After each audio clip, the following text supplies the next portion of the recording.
আবার সালাম they start. আসসালামু আলাইকুম রহমতুল্লাহি ওয়া বারাকাতুহু। আপনাদের মাঝে আজ আমরা 6টা বাইক নিয়ে হাজির হলাম। প্রথমে থাকছে আরটিআর 145, মাত্র 145 পাবেন। অ্যাপাচি আরটিআর নিউ মডেলের, কাগজ Faridpur diesel plate, smart card, একদম করকরা। প্রথম মালিক, যে কোনো সময় নাম ট্রান্সফার, কোনো টেনশন নাই। প্লাস সামনে টায়ার এখন অরিজিনাল, দেখো টায়ারটা দেখো, একবার জেনুইন টায়ার।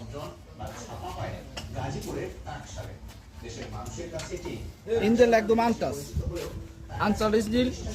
চেসিস নাম্বারটা দেখাও, একদম ফ্রেশ, কোনো খোলা ফিটিং হয় না ইঞ্জিন, কোনো একদম নাট একটা হাত দেওয়া হয় নাই। প্লাস গাড়ি একদম সুপার ফ্রেশ, পিছনের টায়ারটা অরিজিনাল। টায়ারটা দেখো ভাই, একদম সুপার ফ্রেশ টায়ার।